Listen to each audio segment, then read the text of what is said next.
On va pas se bagarrer. On va quand même essayer de commencer. Tout d'abord, à toutes et à tous, une bonne et heureuse 2018, malgré tous les nuages lourds à l'horizon, de l'autre côté de l'Atlantique.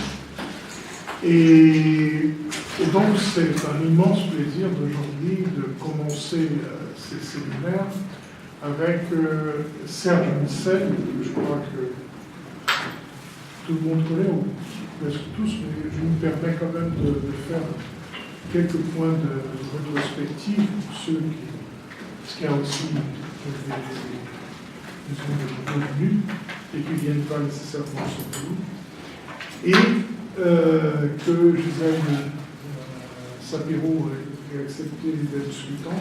Et après, des collègues comme Boltanski, Michel Terbout, Jean-Pierre Ferrière, et accepté aussi de venir débattre avec nous. Bon, alors pour Serge Missel, à vrai dire, c'est le seul doctorant brésilien qui a été encadré directement par Pierre Bourdieu, avec lequel il a fait sa thèse sur les intellectuels et le pouvoir politique au Brésil, qui est publié comme livre à la Maison des sciences de l'homme. Et après, il s'est imposé un vaste chantier de recherche qu'il a développé presque systématiquement en travaillant sur la différenciation du champ du pouvoir. Donc, il y a travaillé sur les élites politiques, après sur l'épiscopat brésilien, après sur, dans une phase plus récente, sur les artistes peintres. Et à un certain moment, il est aussi allé là aux États-Unis, Institut d'études avancées à Stanford. Et à ce moment-là, il a découvert dans cette bibliothèque une littérature importante sur le premier Borges.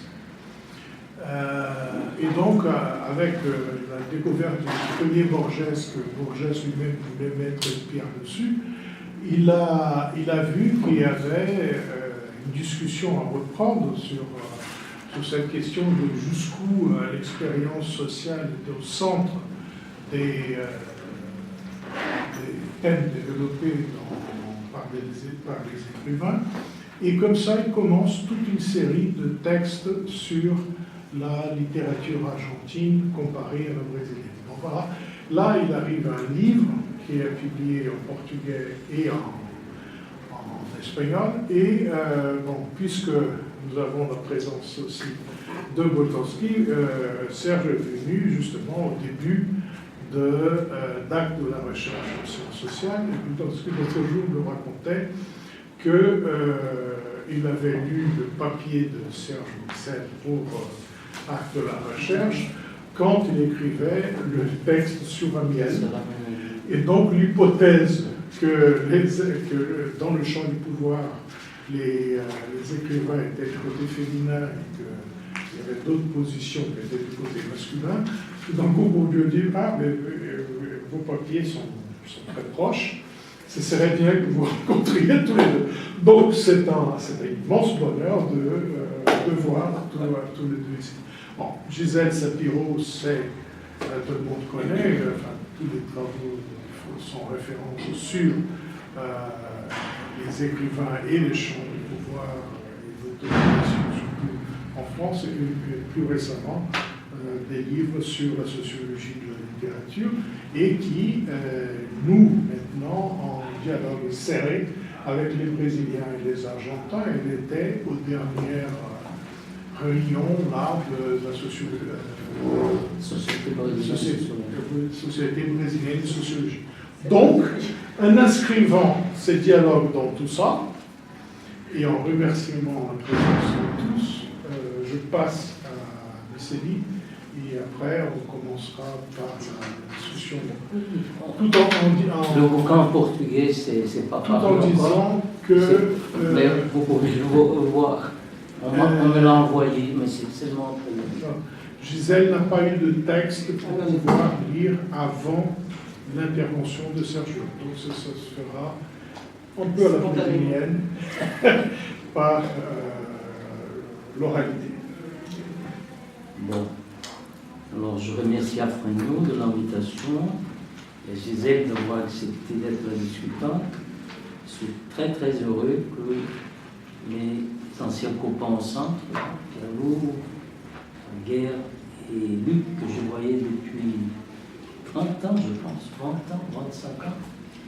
Et Luc, à ce moment-là que Afrenio faisait référence, il a voulu m'épargner de ne pas écrire le texte en disant non, c'est très dur, c'est très douloureux.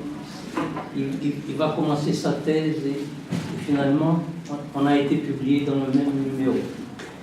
Et bon, c'est toujours difficile de faire une espèce de résumé, de compte-rendu de son propre bouquin. Et je voudrais plutôt me concentrer sur le texte, sur la revue Sourd, qui a été créée en 1931 et a duré, je ne sais pas, jusqu'aux années 80, mais mon essai couvre la période de 1931 à 1945, c'est-à-dire la fin de la guerre et l'avènement de la période Péron. Et je vais donner quand même une idée des autres deux textes qui sont dans ce recueil.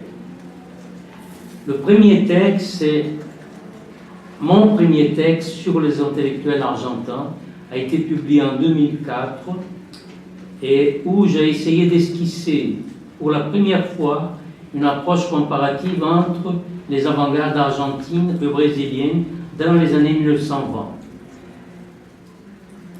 Et je mettais en relief dans ce texte le poids du mécénat privé dans le cas argentin, toujours par comparaison à la situation brésilienne, à travers une analyse des grands propriétaires des organes de presse, par exemple Botan, Journal Crítica, et des maisons d'édition d'entreprises éditoriales importantes comme celle de Guiraudes, et l'élite du mécénat privé, spécialement, je faisais déjà référence à Vittorio Camp, qui est écrivain et socialite richissime, et qui a financé la revue Sourd, créée en 1931.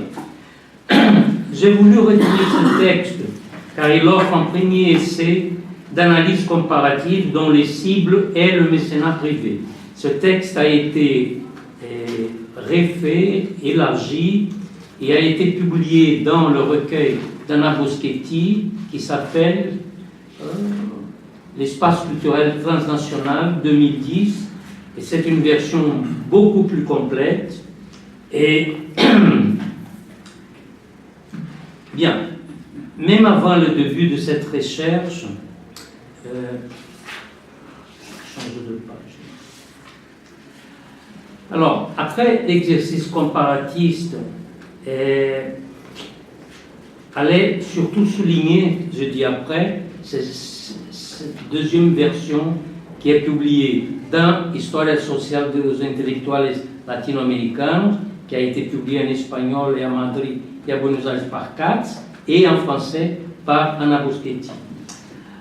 Alors, dans ces d'autres facteurs responsables par la construction du champ littéraire, c'est-à-dire en plus de formes de dépendance de ces pays par rapport à l'Europe et aussi aux États-Unis, puisqu'à ce moment-là, dans les années 30, c'est en train de changer l'axe de dépendance des pays latino-américains vers les États-Unis. On lit beaucoup plus la littérature nord-américaine dans les années 30, soit en Argentine, soit au Brésil. J'ai ciblé aussi l'histoire sociale des écrivains qui appartenaient à la première génération de l'avant-garde et le poids de telles constructions dans le langage, les thématiques, dans le genre qu'ils pratiquaient. Pour la première génération, celle de Borges, c'était surtout la poésie et le C. La prose de fiction se développe dans le 2P, la prose de fiction d'avant-garde, pas la prose de fiction en général. se développe dans les deux pays plus tard. Et le premier texte de Borges, mêlant fiction et essai dans Sourd, c'est au début des années 1940. Et le roman social brésilien surgit dans les années 1930.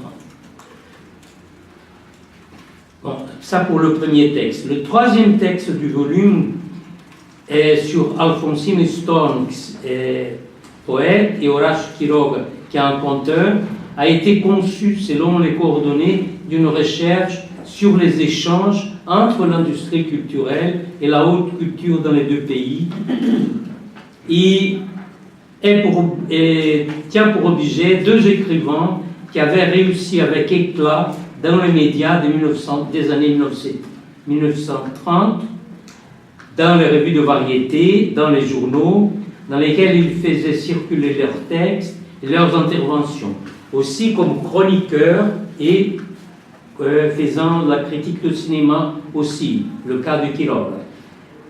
Même avant le début de cette recherche, je m'étais intéressé par eux, puisqu'ils étaient à l'époque de leur succès refusés et relégués par Borges de son cercle.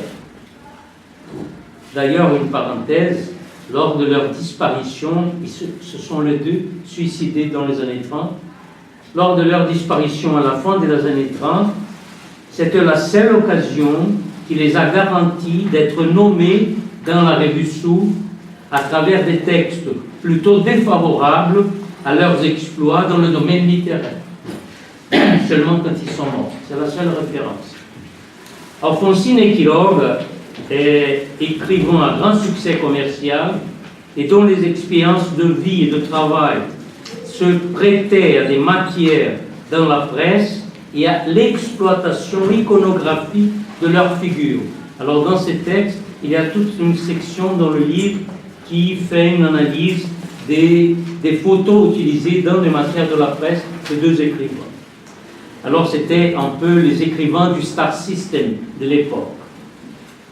N'ayant pas bénéficié d'aucun moyen de consécration, ils avaient réussi à survivre par leurs textes, collaborations pour les journaux et les revues, dont le public avait des goûts bien différents de celui de ceux de l'élite, qui consommait Sourd.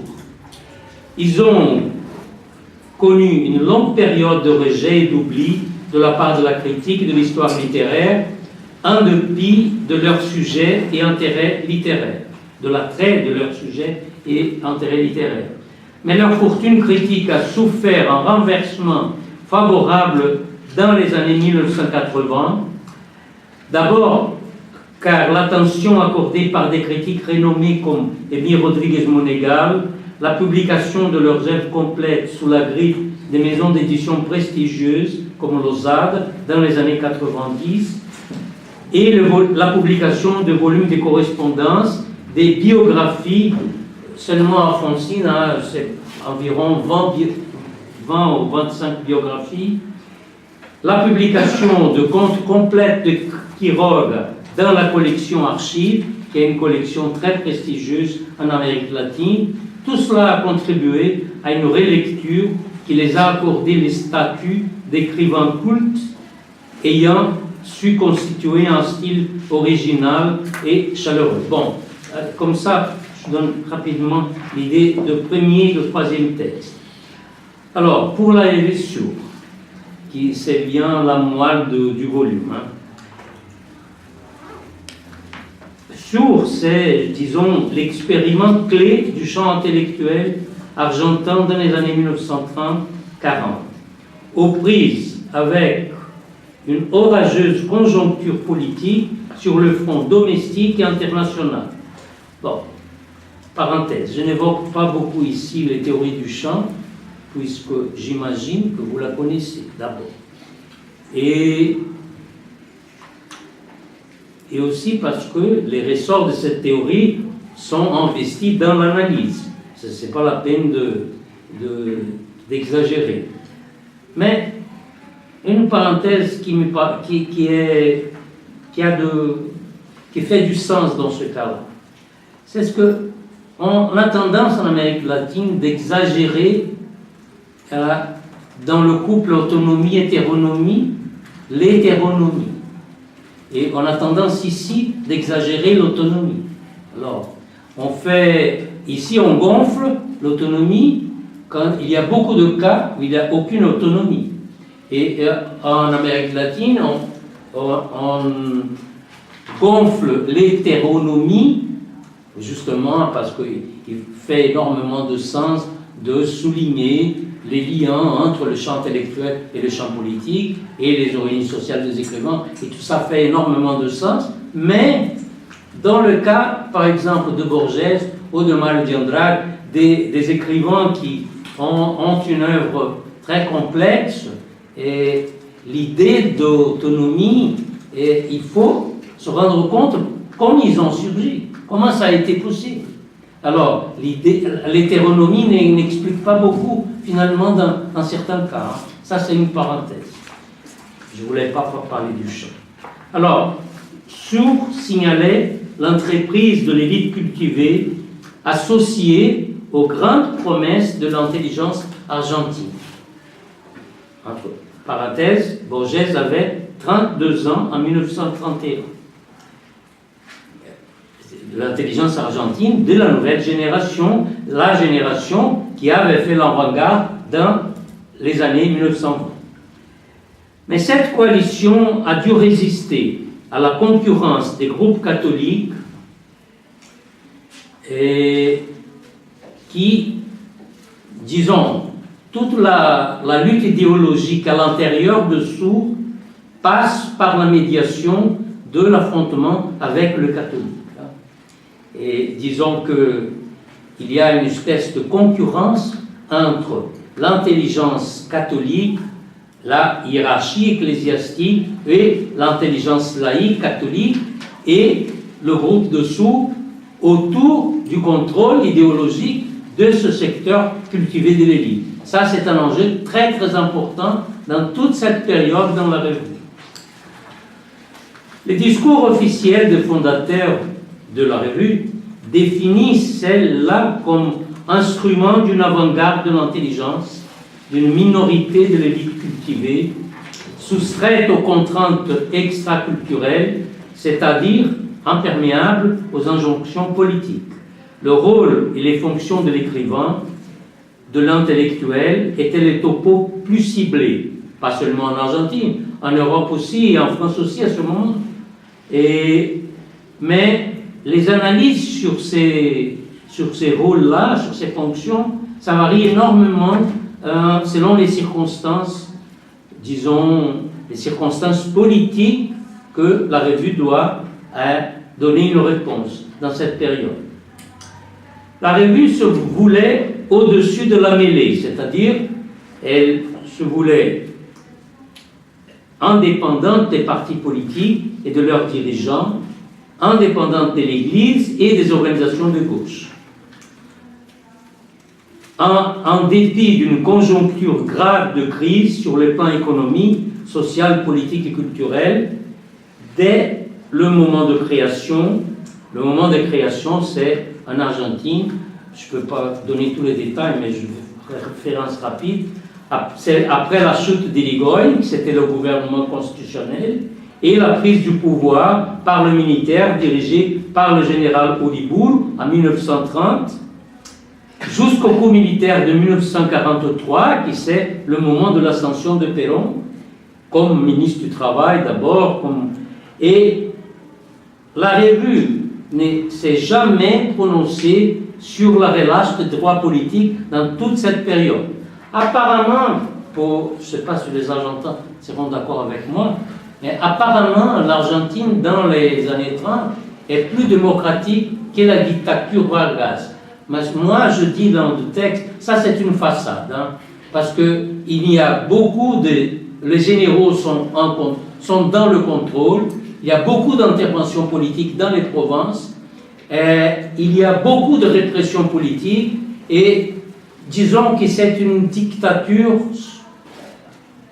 moindre que la brésilienne à ces moments, mais ce n'est pas tellement différent.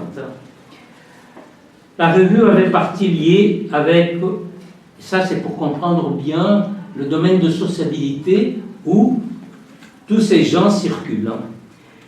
Avec, particulier avec le salon de Vittorio Campo, avec l'agenda d'événements mondains et culturels sous le bâton d'une association privée de grands collectionneurs qui s'appelait Amigos dell'Arte, qui a été fondée en 24 et a duré jusqu'à 42, dont les sièges avaient cette association, dont les sièges avaient plusieurs salles destinées à des débats, des conférences, des expositions, des spectacles. Donc, c'était un espace de sociabilité pour l'élite cultivée, pour le café society un peu de l'avant-garde, et quelques figures renommées de la droite catholique. Ça, c'est la mouvance. La revue ne s'est jamais prononcée sur ce qui se passait dans le pays. Je vais donner quelques exemples. Jamais prononcée sur l'état de siège presque permanent dans l'appel en Argentine la décade enfant. Et la prison d'intellectuels comme Rojas et des leaders politiques comme Irigoyen, qui fut emprisonné, et Marcel Alvear, le deux et ex-président, sur le meurtre d'hommes politiques, de députés, des sénateurs, Bordarel, la censure à la presse, la clôture du journal Critique en 1931, l'enterrement d'Irigoyen en 1933, le Congrès catholique 1934 qui marque l'alliance complète entre ces secteurs de l'élite cultivée et l'Église catholique, la hiérarchie, les interventions du pouvoir central dans les provinces, j'ai déjà nommé, les grèves générales, aucun de ces événements n'a réussi à modifier la posture d'abstention de la revue. Les transformations, tous ces événements disent beaucoup sur les transformations en cours dans la société argentine, c'est-à-dire le poids accru de l'armée et l'intervention de militaires dans la vie politique, l'alliance entre les dirigeants politiques et l'épiscopat, les contrôles des syndicats par les communistes et les changements survenus dans la composition de la classe ouvrière. Rien de cela a été accueilli à chaud. Donc, le CES s'organise autour de 4 axes: économie, société, politique, guerre, politique, nation, littérature, et il y a un épilogue qui tâche un peu de relancer la comparaison qui est un peu suggérée au milieu du texte. Par exemple, Sourd a publié en 41-42 un numéro sur le Brésil. Alors ce numéro est vachement intéressant parce que c'est un numéro où ceux qui contribuent, ce sont les grandes figures de l'establishment intellectuel brésilien. Ce sont tous les écrivains liés à l'état de Vargas. Mais ils sont publiés, non seulement leurs textes, comme les portraits artistiques qui ont été faits d'eux par Portinari. Et le préambule de la revue, de ce numéro, c'est un discours de Vargas qui célèbre la fête, l'inauguration de la dictature. Alors, on se demande pourquoi ils ont fait ça. En 37, 38. Non, c'est 41. 41, 42. Pourquoi ils ont fait ça? Je pense qu'ils n'ont pas fait ça pour faire la lèche à Vargas. C'est pas ça. C'est pas... De quoi il s'agit? Le problème est que Sourd et tout le groupe de la revue est contre la posture de neutralité de l'Argentine dans la guerre. Et les militaires n'ont jamais voulu se manifester tout en étant beaucoup plus sympathiques à l'Allemagne, au Japon et qu'aux Alliés. Mais le groupe de Sourd était pro-allié. Bon, en 41, au 42, je ne me rappelle plus quelle est l'année, il y a une conférence de ministre des Relations extérieures. Janvier 42, voilà. À Rio, tous les pays latino-américains se prononcent en faveur des Alliés, sauf l'Argentine qui quitte la conférence et rentre à Buenos Aires. Bon, ce numéro est à ce moment-là. C'est ça qui explique. Hein. Mais le marrant, c'est que tous ces textes démontrent un rapport entre le pouvoir politique et la vie littéraire complètement différent de celui en Argentine. Parce qu'au Brésil, tous ces écrivains sont aux prises avec l'État, sont fonctionnaires de l'État et travaillent dans le gouvernement central. Ont des postes de plusieurs natures, postes culturels, postes politiques, administratifs, et tâchent de mener à bout leurs ouvrages personnels en même temps. Tandis qu'en Argentine, il n'y a rien de ça. Il n'y a pas mécénat public. Tout est privé. Alors, le premier volet du texte s'appelle Économie et société.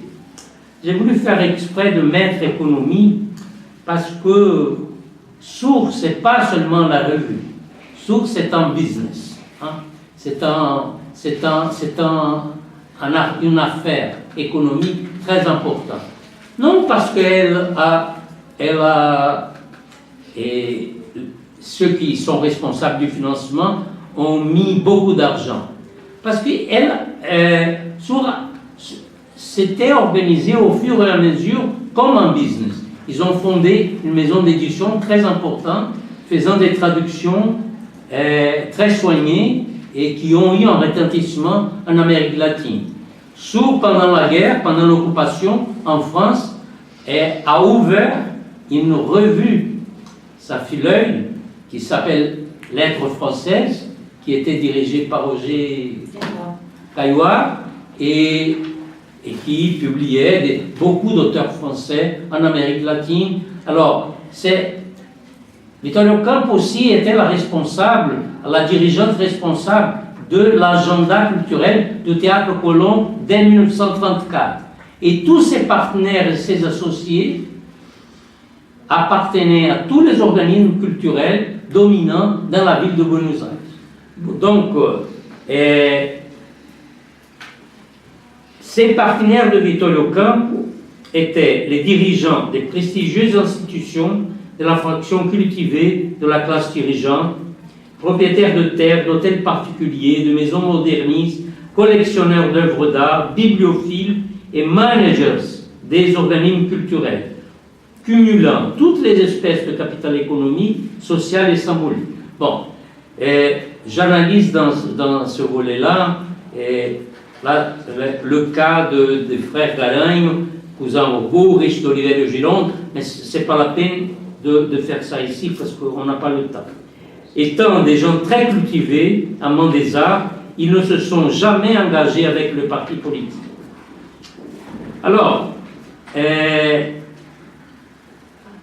dirais que Source, c'était surtout une espèce de banque centrale de la culture argentine d'élite, hein, accordant la consécration et la notoriété. Si tu n'appartiens pas à ce groupe, tu réussis à rien, et il n'y a pas de salut dans le champ intellectuel argentin à ces moments sans la griffe Source. Les propriétés de classe de ces gens aident à éclaircir les lignes de force de la politique éditoriale. L'instance la plus importante pour l'organisation de la vie culturelle, détenant le contrôle des ressources de consécration et dont les réseaux d'influence comprenaient d'autres publications, puisque les principaux dirigeants de Source, comme par exemple l'écrivain Eduardo Magère, qui était un romancier aussi, il dirigeait les suppléments littéraires de La Nation, c'était le principal organe de presse. Alors Source ne contrôlait pas seulement cette revue, il contrôlait beaucoup d'espace dans le champ littéraire argentin. L'examen du réseau des fondateurs de la revue permet de restituer l'histoire sociale du mécénat privé. Alors, tout ce que je dis déjà est collectionneurs, bibliophiles, artistes dilettantes, parce qu'ils étaient experts pour organiser des expositions, pour faire la restauration, pour être de curateurs d'expositions d'art. Ils étaient les cadres dirigeants des musées et d'autres sociétés culturelles. Et ils se sont chargés, ont pris en charge l'organisation du musée des arts décoratifs à Buenos Aires. Ils étaient dans le conseil du musée national de Beaux-Arts. Et ils étaient des amateurs éclairés qui aussi écrivaient des textes de critiques d'art, de cinéma, de spectacles, de musique, opéra et concerts dans Sourds. Hein? Ils se connaissaient tous et fréquentaient les mêmes espaces de sociabilité. Le même club, les ambassades, faisaient des croisières en bateau, voyages prolongés en Europe, ayant réalisé des études à l'étranger, tous mariés avec des femmes provenant des familles de souche, ce qui garantissait la reproduction élargie du capital de relations sociales. C'était en somme, comme je dis dans le texte, le gratin de l'élite argentine. Il faut ajouter à ce groupe argentin le nom du poète Jules Supervielle, très lié à Gide, Valéry et Paulin, au réseau NRF, qui était né en Uruguay d'une famille qui était propriétaire d'une banque, mais il est venu tôt en Europe, a étudié en Europe, s'est marié, a eu des enfants ici, et a publié en français et en espagnol. Il était une espèce disons, d'écrivain préféré de la troupe de Sourds. Hein. J'analyse plus en détail son cas là, parce que son cas est très intéressant. Bon, deuxième volet, politique, guerre. Je vais lire là, où est je dois lire une épigraphe là, que j'ai. Il a une épigraphe que Gisèle met dans son bouquin là, que j'ai utilisé ici. L'épigraphe, c'est une phrase attribuée à Paul Bourget qui dit « Je ne connais en France que 3 puissances, la banque, les communistes et la nouvelle revue française. » Alors, ça c'est pour la France. Alors, il faut changer les acteurs. Les défis posés aux revues européennes qui étaient le modèle d'excellence de Sourds, c'est-à-dire 2 revues, Revista de Occidente, de Ortega y Gasset, et la Nouvelle Revue Française. Ces défis montrent bien les difficultés à tenir une position de neutralité en face du rôle des intellectuels aux prises avec les tragédies en cours en Europe. Cette partie du texte dévoile le facteur et les interlocuteurs qui ont laissé leur empreinte sur la politique éditoriale de la revue. Dans le plan international, les liens de Victoria Ocampo avec Ortega y Gasset et d'autre part avec Durieux-La Rochelle sont à l'origine des prises de position face à la guerre, aux intellectuels et leur rôle, au communisme et au fascisme. Ortega y Gasset s'était réfugié en Argentine où il s'était lié, après la guerre civile espagnole, après le début où il s'était lié avec une bande de jeunes nationalistes en faveur de Franco, qui éditait la revue d'extrême droite Sol et Luna. Cela a soulevé des réactions dures des écrivains de gauche espagnols qui étaient exilés partout en Amérique latine, surtout concentrés au Mexique et en Argentine, aussi que de critiques de la part de poètes chiliens Neruda et d'autres. D'autre part, l'adhésion de Sourds au credo de l'art pour l'art, selon le paramètre de la Nouvelle Revue Française, avait eu la médiation de Durieux-La Rochelle, qui il a été amant à un moment de Victor, et ils n'ont jamais rompu leur liaison jusqu'au suicide de Durieux. Ils ont maintenu une correspondance qui est publiée dans un volume en français. Comme les Français le savent, c'était à cette époque un jeune auteur de la maison d'édition Gallimard qui finançait la Nouvelle Revue Française et qui allait devenir l'éditeur en chef de la Nouvelle Revue Française, nommé par les responsables de la politique culturelle nazie pendant l'occupation.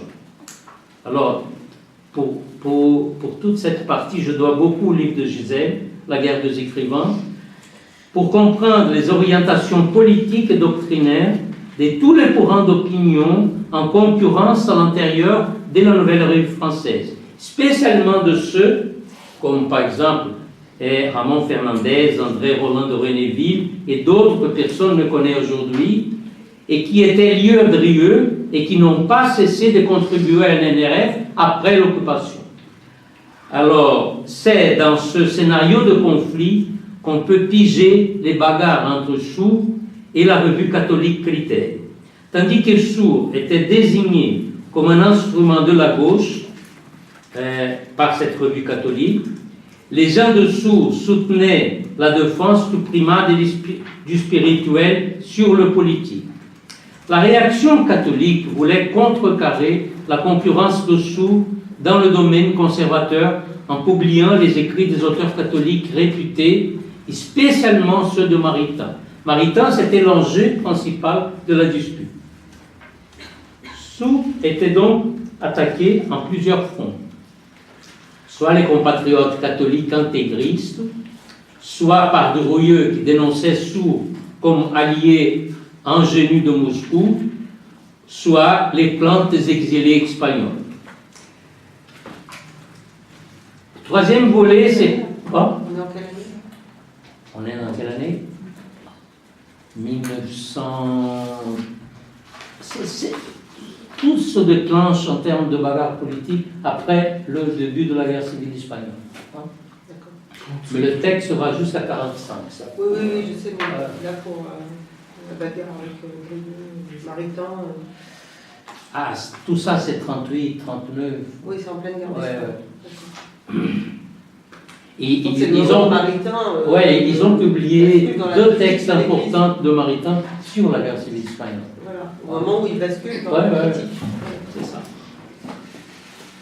Alors, le troisième volet, c'est politique-nation. C'est plus difficile de parler sur celui-là parce que cette partie s'occupe surtout des diagnostics du pays selon l'obsession argentine avec l'identité nationale. C'est un truc, même pour les Brésiliens, c'est difficile de vraiment comprendre. Hein. Et ça, c'est pas Sourd qui a commencé ça. Ça existait depuis le 19e siècle. Avec l'année du centenaire, ça a été relancé. Et Sourd ne faisait autre chose, sinon continuer l'obsession. Il n'a pas inauguré cette obsession avec l'identité nationale. En général, toutes ces analyses font appel à des dichotomies mettant en opposition les traits positifs. Je fais une synthèse super simplifiée, mais je pense qu'elle est vraie. Traits positifs de la civilisation européenne au caractère inférieur de l'expérience argentine et par extension de l'expérience latino-américaine. Ce genre d'interprétation est très ancienne en Argentine. Ce sont deux tableaux que font face. L'Argentine, c'est l'émotion, la cruauté, le ressentiment, l'érotisme exagéré, la tristesse, le pampa, le vide. L'Europe, c'est la raison, l'histoire, les villes, l'art, c'est tout ce qui est super. Alors, j'ai fait l'analyse de ces textes parce que je ne suis pas tellement intéressé par l'identité, mais je suis intéressé à travers la discussion de l'identité de montrer comment ces intellectuels de Sourd, ces essayistes comme Magère et Hérault, et Romero, tout ce qui écrivent sur l'identité nationale, ils sont vraiment obsédés par un métier qui s'attribue à eux-mêmes de rédemption de la patrie. Alors, je suis plutôt intéressé au message politique, entre guillemets, qu'ils adressent à ce public qu'aux analyses sur l'identité nationale, qui sont un peu fatigantes. Et le quatrième volet, avec ça je finis, hein, c'est littérature. Alors, il y a beaucoup de choses dans ce volet, mais je vais faire référence rapide à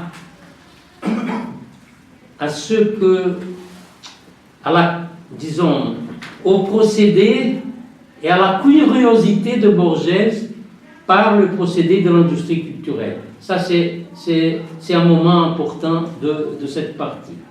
Autour, alors, je commence dans ce volet, analysant Borges en tant que critique littéraire, disons, pour donner une idée plus correcte. Pendant toutes les années 30, Borges a été surtout dans la revue Critique de cinéma. Il écrivait dans tous les numéros des critiques de cinéma, ou faisait des comptes rendus de bouquins, mais il était surtout un critique de cinéma. Très, très intéressant. Toute cette partie de sa production a été recueillie, a été publiée en bouquins séparés, et c'est seulement au début des années 40, c'est en pleine guerre, que Sourd commence à publier les premiers écrits de fiction de Borges et de ses disciples. C'est-à-dire que normalement, on discute sa production comme critique de cinéma et la fiction. Alors, là, ma proposition dans l'analyse, c'est de montrer que c'est indissociable. On ne peut pas comprendre, piger les procédés du récit qu'il fait, des récits qu'il organise, sans comprendre sa curiosité par le procédé du cinéma et du roman policier. Ce sont ces procédés qui sont investis dans le récit littéraire. Alors, je passe sur les critiques littéraires, parce qu'il est un critique littéraire très compliqué, et parce que...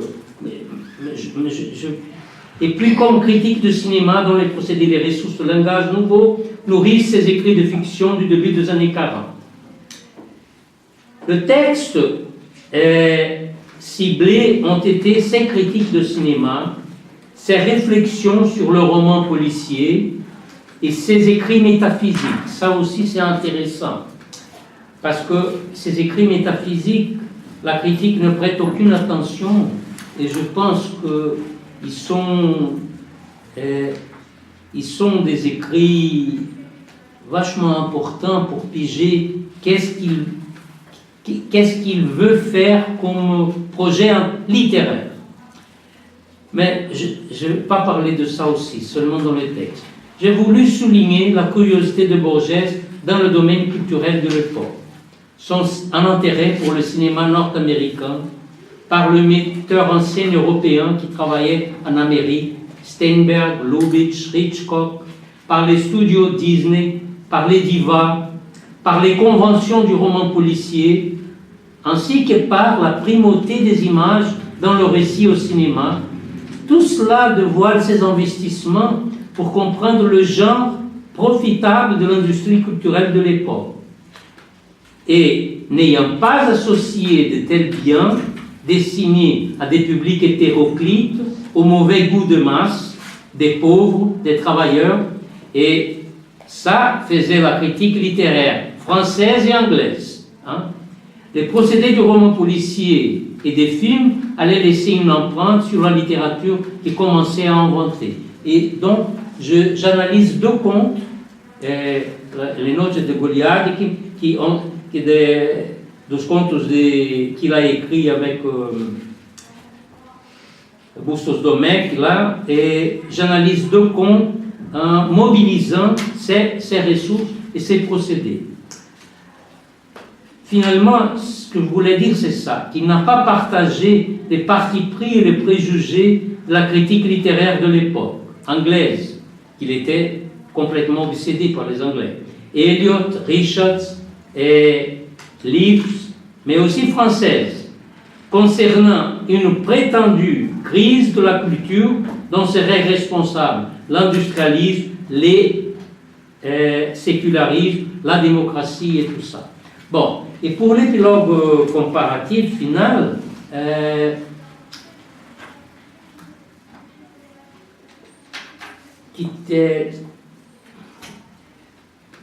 où je reprends un peu la comparaison avec le Brésil, ce qui m'intéressait, c'est que, disons, trois choses. D'abord, au Brésil, à ce moment, le genre dominant est le roman social, qui a eu un succès énorme en termes commerciaux et en termes critiques. Mais il n'a jamais eu le retentissement que l'ouvrage de Borges a accompli. Hein? Alors ça, c'est la première chose qu'il faut comparer. Deuxième chose, c'est que qui sont les romanciers brésiliens, ces romanciers du roman social, par rapport à la troupe autour de Borges. Et alors, il y a beaucoup de choses pareilles, parce que ces romanciers ont été le premier professionnel du métier littéraire au Brésil, qui vivaient de leur métier, qui vivaient de ce qu'ils faisaient littérairement. Pas seulement la vente qui était grande de ces romans, qui ont eu de vrais succès, les Lisouret, Gracilian, tous ces auteurs ont gagné du fric à ce moment, mais ne vivaient pas de cela seulement. Et c'est un groupe qui dépendait pas de l'État. Alors, c'est un groupe qui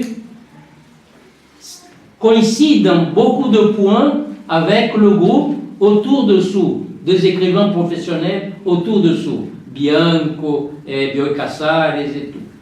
Et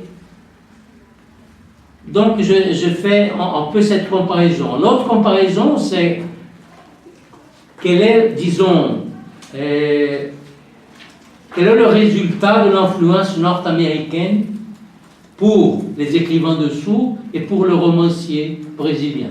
Le romancier brésilien, ils ont lu tout, Jean Dos-Passos, tout ça, mais ils ont mobilisé ces ressources, ce procédé, pour organiser des récits de la crise de leur famille de l'île, la ruine, et c'est ça. C'est à Pernambuco, à Rio Grande do Sul, dans tous les États d'où provenaient ces romanciers, c'est ça la cible de leurs investissements.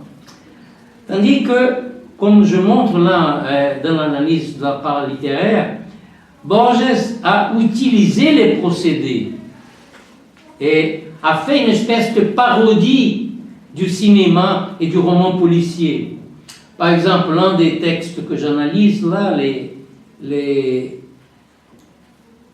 je pense que c'est les Notes de Goliath, c'est une reprise, terme à terme presque, du film Shanghai Express de Steinberg, avec le même personnage qu'il renomme et qui réorganise, réarticule. Alors, il travaille tout le temps à ce moment, mobilisant les procédés et changeant, disons, les personnages, les caractères, l'itinéraire. Shanghai Express, le train, ça va en Chine, je ne me rappelle plus les villes. Tandis que le train de la Noche de Goliath va de Bolivie à Buenos Aires. Alors, passe par toutes les régions que l'Argentine avait perdues, qui avait combattu, avait perdu, qui étaient contestées, et il réélabore avec le procédé cinématographique et avec les personnages. Parce que, au lieu du caractère joué par Marlène Dietrich, il met une autre baronne, Pufendorf. Il change tout sans changer apparemment rien. Mais c'est une parodie de ce film. Je donne cet exemple parce qu'il est bien analysé dans le... Et c'est ça. Merci. Merci.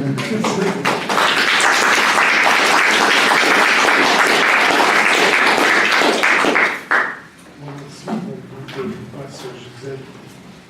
Pensez les démons.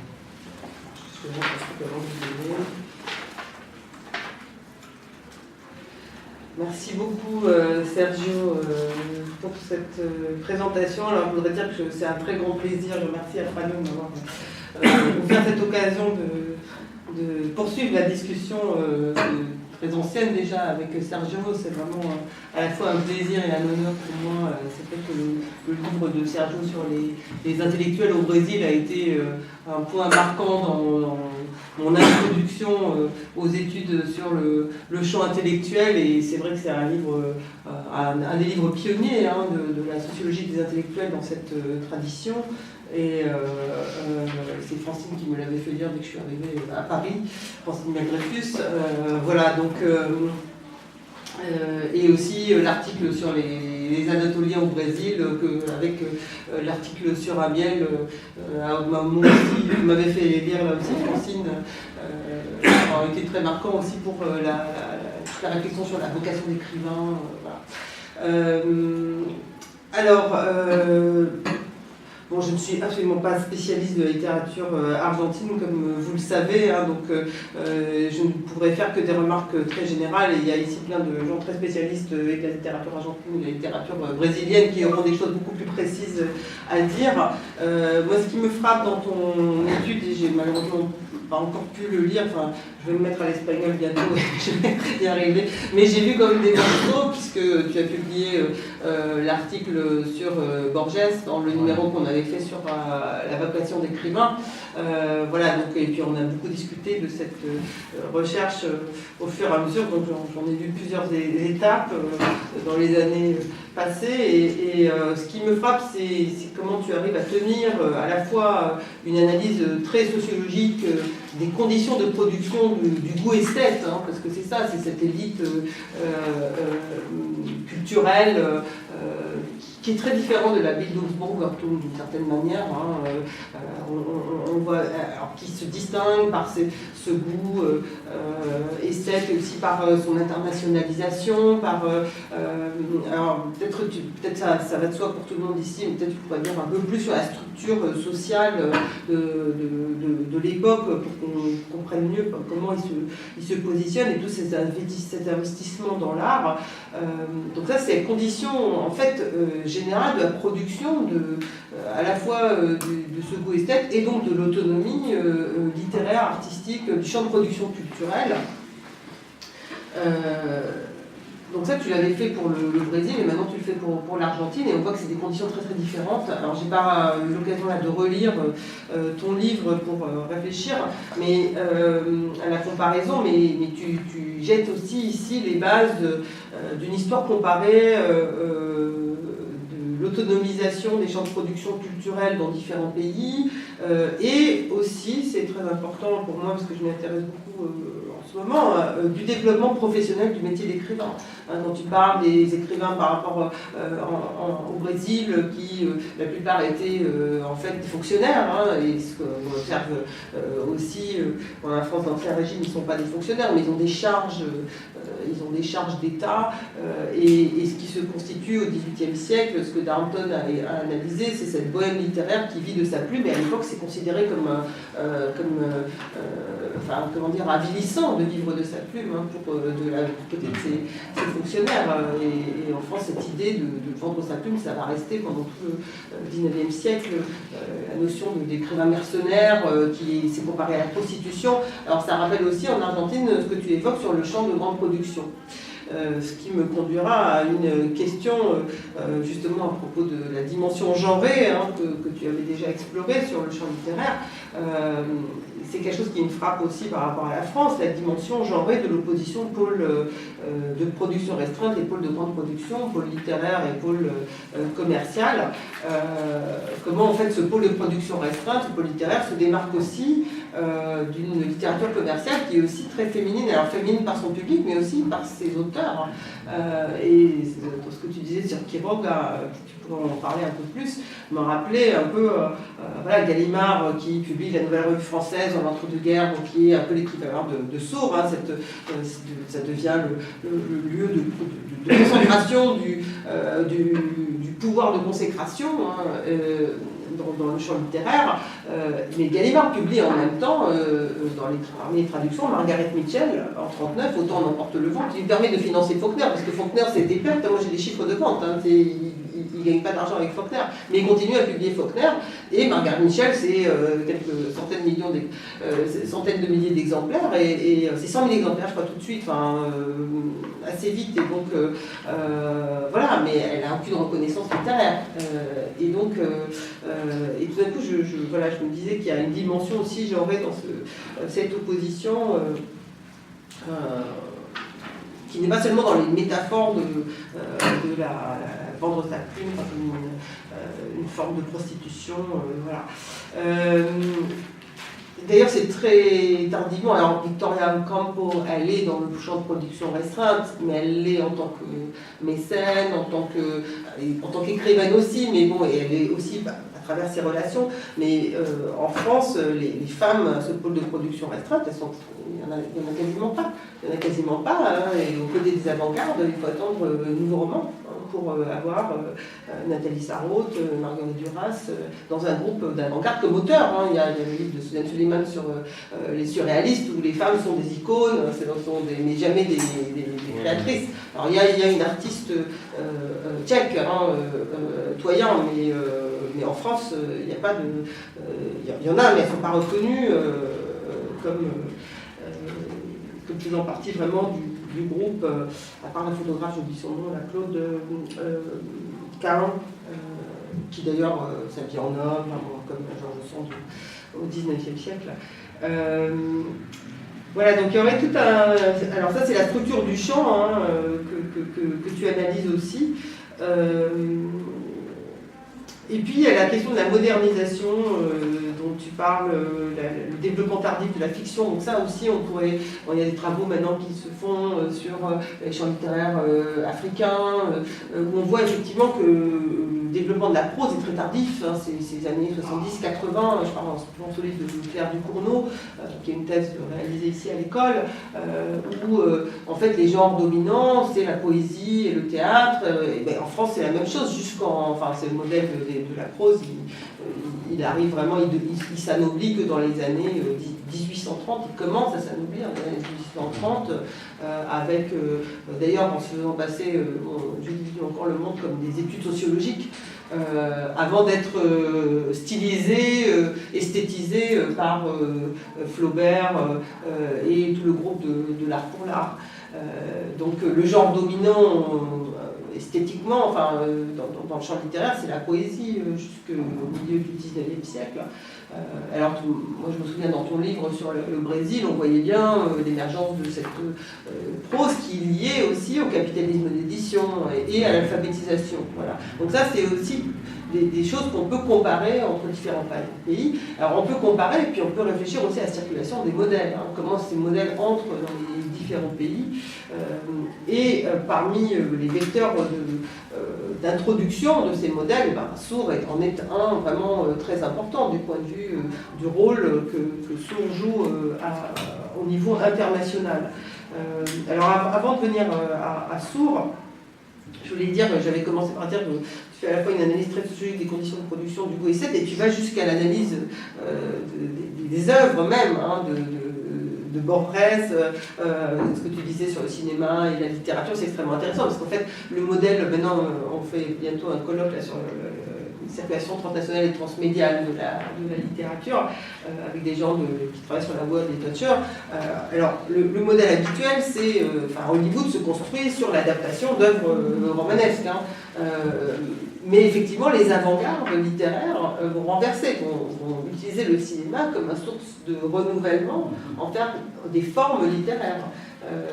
Donc ça, c'est chez les surréalistes, le visuel joue énormément, et c'est clair que Borges, d'ailleurs qui a nié être influencé du surréalisme, mais j'ai une jeune collègue Delia Gonguerano qui va être ici la semaine prochaine, elle est maîtresse de conférence invitée à l'école, qui vient de publier un livre, qui est sa thèse sur la circulation internationale du surréalisme. On l'a trouvé dans les archives de Borges des références au surréalisme. Delia Gonguerano. Et elle a trouvé, je te passerai il y a un article aussi que je peux te passer où elle montre, et donc il a caché ses références, mais voilà, ça va dans le même sens de ce que tu dis. Alors, sur Sourds, donc effectivement, il y a la circulation des modèles dont on parlait. Donc, Sourds, il y a une circulation très claire du modèle Nouvelle Revue Française par l'intermédiaire de Victoria Ocampo et de ces nombreux, enfin, je ne sais pas s'ils sont nombreux, mais en tout cas, ils sont bien placés. Et c'est intéressant aussi sa position politique la position de la revue.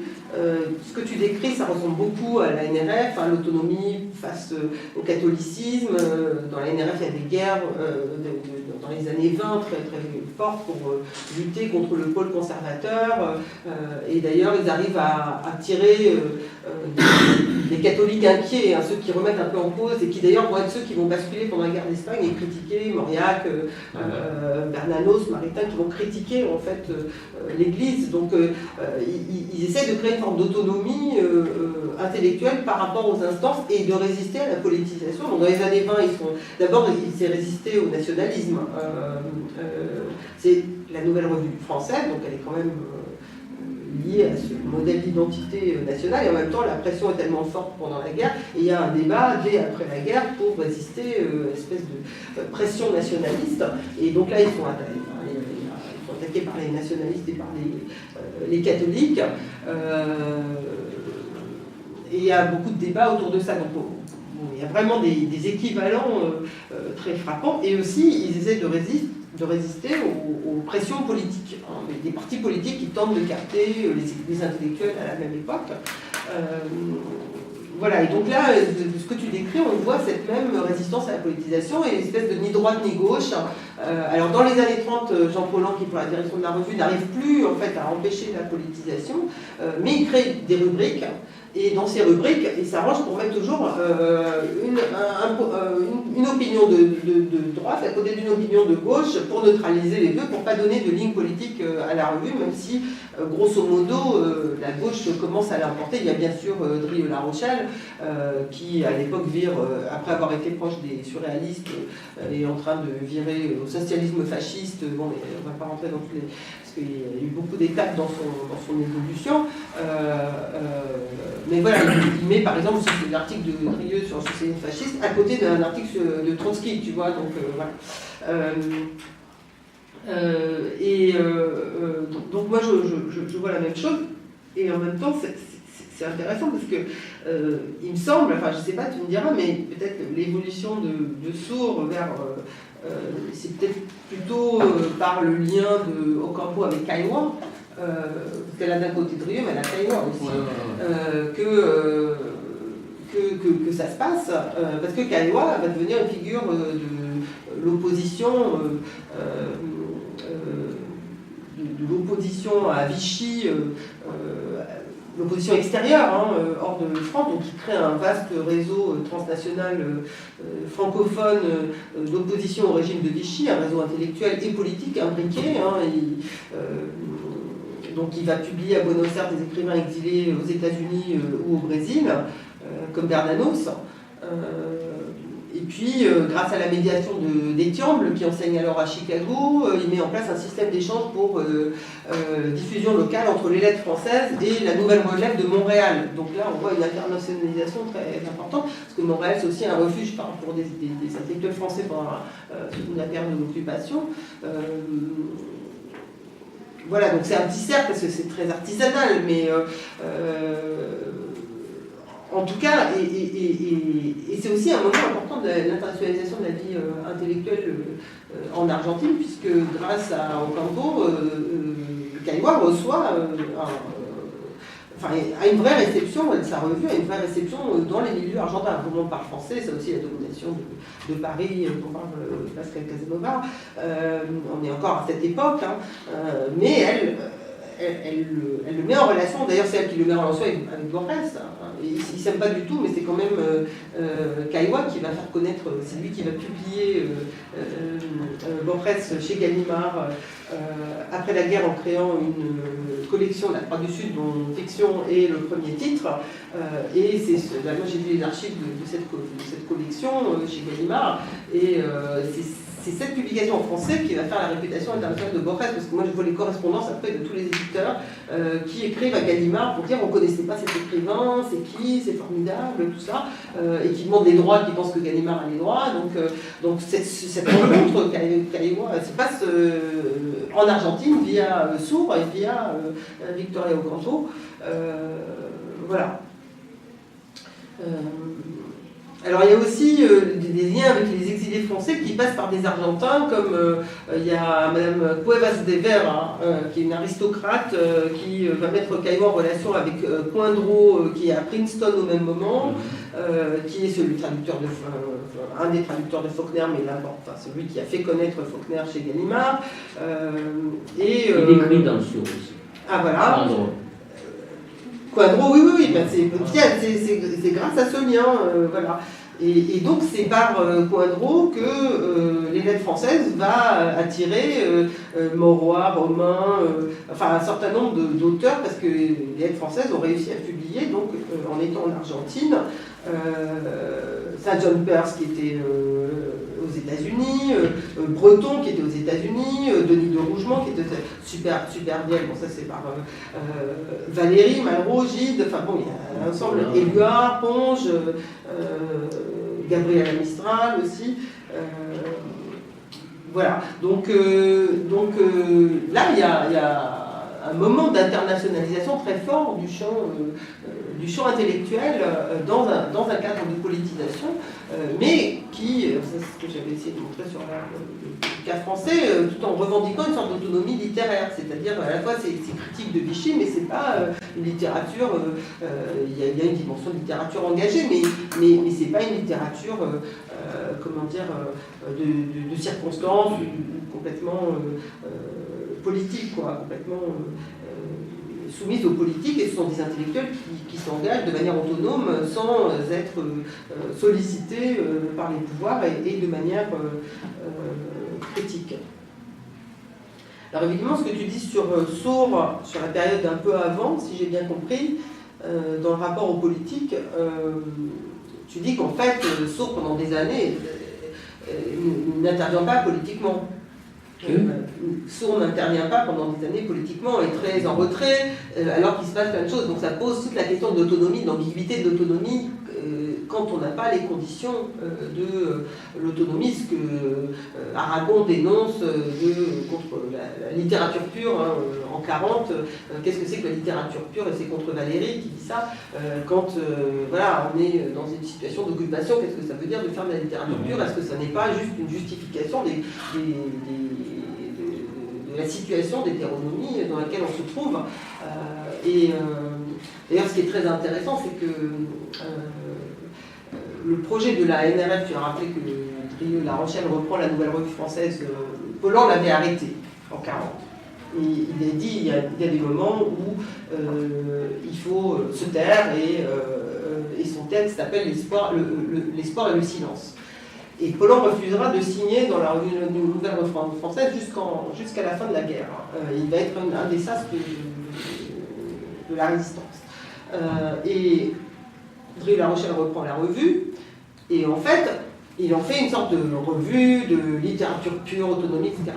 Mais dans les archives, il y a quelqu'un qui avait retrouvé le texte initial que Drieux-La Rochelle avait écrit pour relancer la revue. C'était un texte extrêmement engagé en faveur de l'Allemagne nazie. Et c'est les Allemands qui ont dit non, on ne veut pas de ça. Non, c'est surtout, nous on veut la normalisation de la situation d'occupation, donc ça va faire fuir tous les intellectuels français. Nous, ce qu'on veut, c'est qu'ils collaborent. En fait, ils voulaient mouiller le plus possible de gens dans l'écriture de la collaboration. Et donc, on fait une revue avec l'autonomie. Voilà. Et c'est pour ça que dans le travail, j'avais distingué l'autonomie formelle, enfin les discours sur l'autonomie, des pratiques d'autonomie, parce que qu'est-ce que c'est qu'une revue qui prétend être autonome et qui exclut des auteurs, non pas sur la base de la qualité littéraire, mais sur la base de leur origine juive ou de leurs engagements politiques anti-nazis, communistes, etc. Voilà. Et donc voilà, donc je pense que ça c'est une question vraiment importante, tu vois, qu'il faut quand même plus poser sur qu'est-ce que ça veut dire l'autonomie, dans quelles circonstances. Donc ce que tu dis sur Source, c'est vraiment extrêmement intéressant. C'est cette élite voilà, qui ne veut pas se salir les mains à parler de... Mais il y a quand même à parler de choses sociales, politiques, mais en même temps, il y a quand même une tendance à tropisme de droite, un tropisme, si je ne m'abuse, là, dans la période, d'ailleurs, tu montres, d'ailleurs, ça m'a beaucoup choqué hein, sur le jeune Borges, qu'il est quand même, il n'est pas du tout de gauche. Voilà, et donc c'est aussi le champ qui le fait évoluer, en fait, d'une certaine manière, par rapport à ses positions.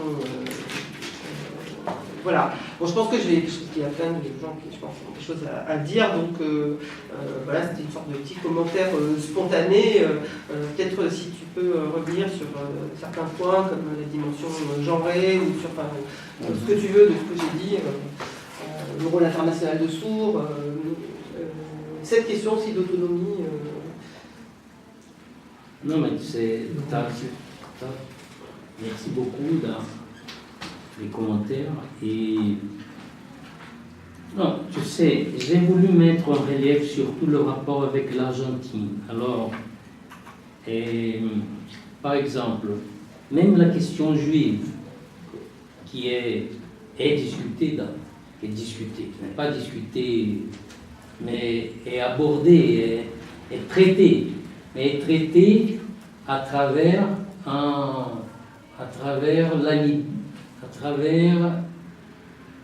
disons, les luttes avec les catholiques. Et ça, c'est une reconstruction que je fais parce que le problème des catholiques, des intellectuels, des intellectuels catholiques au Brésil et en Argentine, à ce moment-là, c'est un peu différent. Parce que la hiérarchie catholique argentine a imaginé qu'elle allait conquérir les mêmes prérogatives et le même fric, le même soutien politique que l'Église espagnole avait acquis et le traité de Latran avait garanti au Vatican. Parce que ça, c'est tout de suite que ça se passe. C'est une chose après l'autre. Alors, comment il y a une Église catholique très intégriste qui traite la question juive en Argentine comme si c'était de la charité, non, on n'est pas contre, mais on ne les soutient non plus. Et ça, c'est ouvert, la discussion. Mais Sourds ne prend pas cette position. Il y a de compte-rendu contre des livres nazis. Borges a écrit un compte-rendu contre un livre d'histoire infantile des nazis.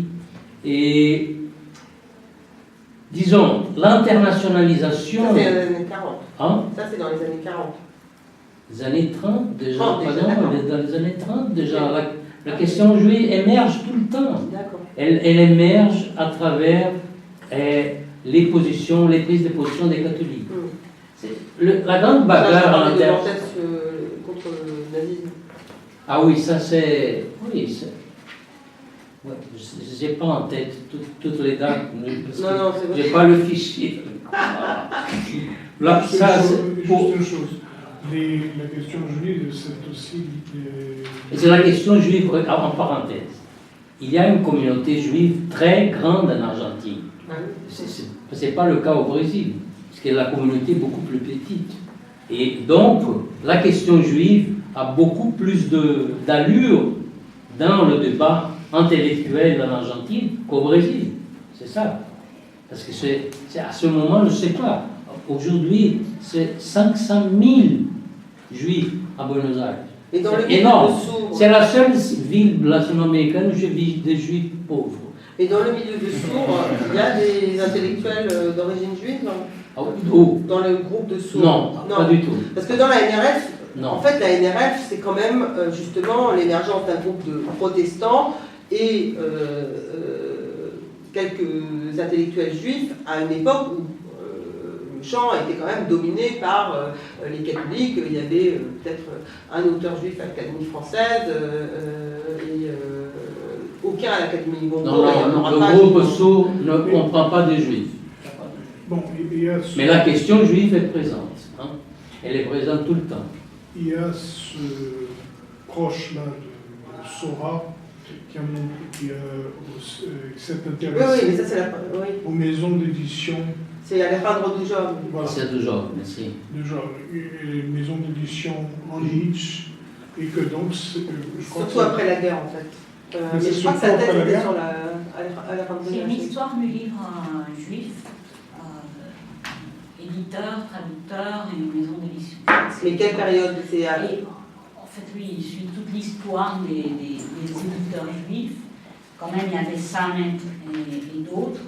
Je vais oublier les noms, mais il faudrait voir si, quand même s'ils ne sont pas dans le groupe au Soul, il y avait des liens, parce que il y avait un milieu quand même qui était aussi, comment on dit, perméable. Ouais.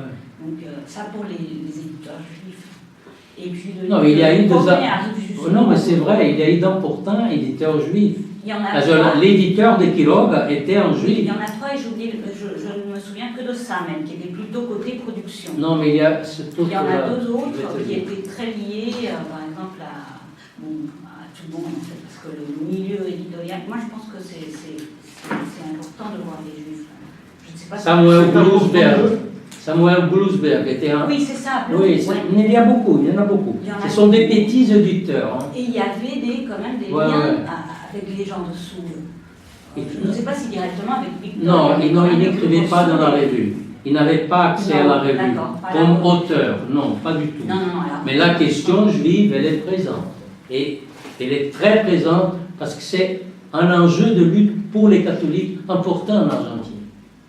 C'est pour ça que la question émerge. Hein. Je pense que c'est surtout pour ça.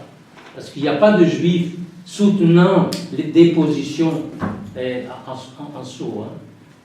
Et il n'y a pas cette division-là. Je me réfère à ça. Par contre, lié aussi au mouvement communiste international, non? Qui? Les juifs. Voilà, ces groupes. Non, ce groupe, c'est Bluesberg, je ne sais pas. Mais je me rappelle, j'ai vu une présentation de Dujon il y a très longtemps, quand il avait commencé son travail. Mais je n'ai pas lu le bouquin. Je n'ai pas lu la thèse. En fait, cela Dami a une petite histoire de l'édition en Argentine et il voit comment les trois éditeurs juifs, juifs Global, Samet et d'autres, se croisent. Et la présence des étrangers, c'est ce qu'il travaille. Et je crois qu'Alejandro, c'est quand même un cas de la présence des étrangers dans le milieu éditorial. Et c'est aussi l'édition en yiddish et dans d'autres langues, en fait. En yiddish, en hébreu. Et puis les grandes maisons d'édition pour lesquelles les auteurs de sourds travaillent, comme Spassacal, Rosard, tous ces groupes-là en Argentine, elles ne sont pas de groupes de juifs. Non. Et en plus, Sourd avait une maison d'édition qui avait un programme important de traduction et des... Votre période, c'est jusqu'au 40. Au 45. Parce que, en fait, la position de Soul engagée à partir des mouvements antifascistes, c'est un changement dans la trajectoire de Soul. À partir du 45, Soul va entrer dans un frente, l'intento del frente antifascista. Et là, il va convivre. 40. 40, à partir de 39, 40, 45. Oui, c'est ça, ils traduisent beaucoup de livres publics, non, mais après, ça, c'est Caillois. Il va être... mais je ne discute pas cette période des années 50. Je m'arrête... Non, mais 40-45, parce que moi, j'ai... 40-45, ils sont complètement... ils sont très anticommunistes aussi, hein. Oui, parce que cette position neutralité, elle est complètement bidon. C'est pas ni la droite ni la gauche, ni la droite ni la gauche, mais des positions anticommunistes tout le temps. Oui. Et des prises de position contre tout ce qui représente le communisme. Mais il publie, il réédite certains des textes de la littérature clandestine qui paraît en France. On m'a donné dans l'air française. Non, c'est Sourd. On m'a donné une série de livres quand j'étais à la Villa Campo, de bouquins qui ont été publiés par Sourd et qui certains d'entre eux sont des rééditions de livres qui apparaissent. Non, ils avaient un programme éditorial très important. Mais je pense que le clivage, le front, c'est ce qui peut. Il y a une sorte de décalage entre l'engagement français dont parle Gisèle et la position de Soule. Parce que j'ai l'impression qu'au moment où il y a cet essai de front antifasciste, Soule va convivre, et, comme Émile, avec des communistes, les gens de la YAP, et ça va être un truc inouï. Non, et c'était l'antifascisme quand même qui a réuni la droite, la gauche dans cette. Non, mais c'est comme l'Argentine. L'Argentine est sortie de la guerre quand la guerre est finie. C'est ça le problème. C'est ce que je montre là. C'est toute la position de l'Argentine contre la guerre était finie. Quand il y a la déclaration, il n'existe plus la guerre. Alors, Soule s'est battu tout le temps pour qu'il y ait une prise de position favorable aux Alliés. Et le militaire n'ont jamais accepté. Quand ils avaient accepté en 1945, c'était tout fini. Je montre là toutes les dates. C'est... Oui, donc, non, mais autre chose... un rôle... Autre chose que tu as parlé que... Je n'ai ni droite ni gauche, je m'assure. Ça, j'ai déjà parlé. Non, c'est la circulation de modèles. Hein. Ça, c'est intéressant pour Soule parce que le groupe travaille avec ces deux modèles. La revue de Occidente est une revue très philosophante, disons, et très intéressée pour la philosophie spiritualiste et pour les... Très à droite aussi. Oui, très à droite. Mais sur elle, plutôt à droite qu'au centre. Oui, c'est ça. Jusqu'en 40, hein, c'est ça. Mais c'est pour ça que la campagne a dit qu'il y a un changement. Et d'autre côté, ce modèle NRF, la Nouvelle Revue Française, parce que ce modèle, ça fournit le paradigme pur de l'art pour l'art.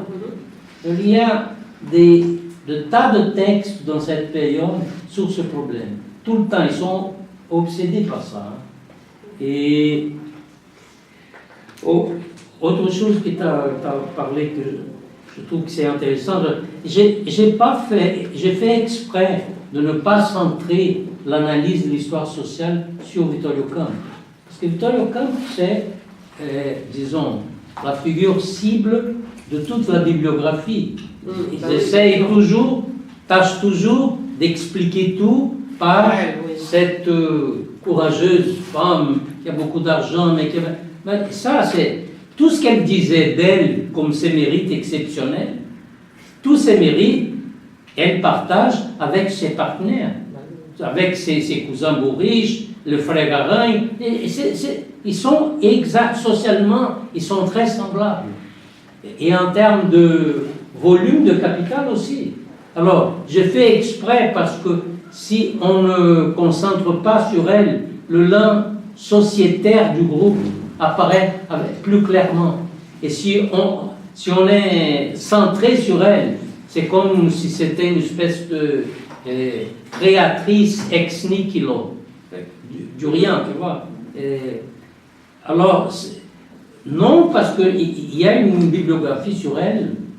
Mais si tu fais une network analysis, elle va sans doute apparaître au centre. Au centre, comment? Si tu fais une analyse de réseau, tu vois, oui, quantitative, tout à fait. C'est clair qu'elle va...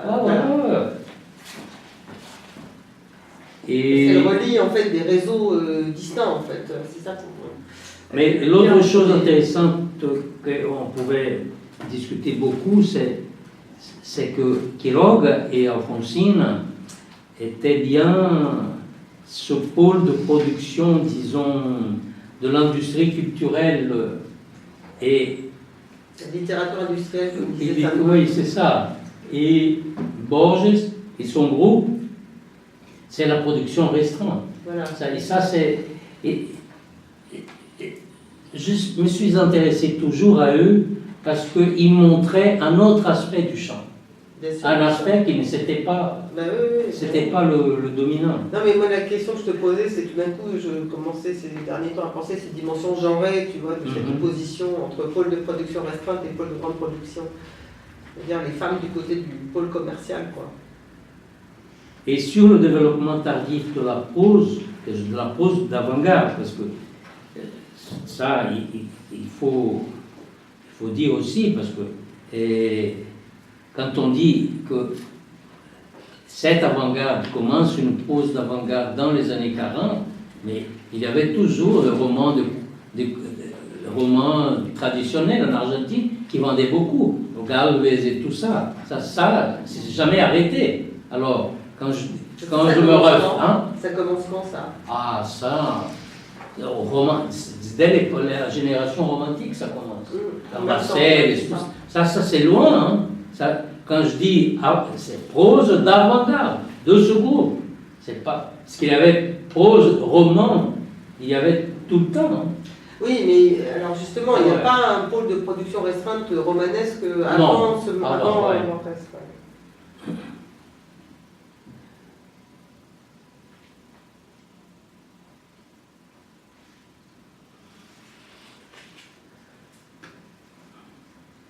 Oui, sur Est-ce que tu dirais qu'en fait l'autonomisation d'un champ littéraire, c'est vraiment le moment sourd, ou est-ce que ça existe avant? C'est ça. C'est pour ça que j'ai fait la parenthèse. Ça, je voudrais bien écrire un truc, un propos sur ça, cette histoire d'autonomie, hétéronomie dans ce champ qui ne sont pas le champ européen. Parce que, disons, en termes historiques,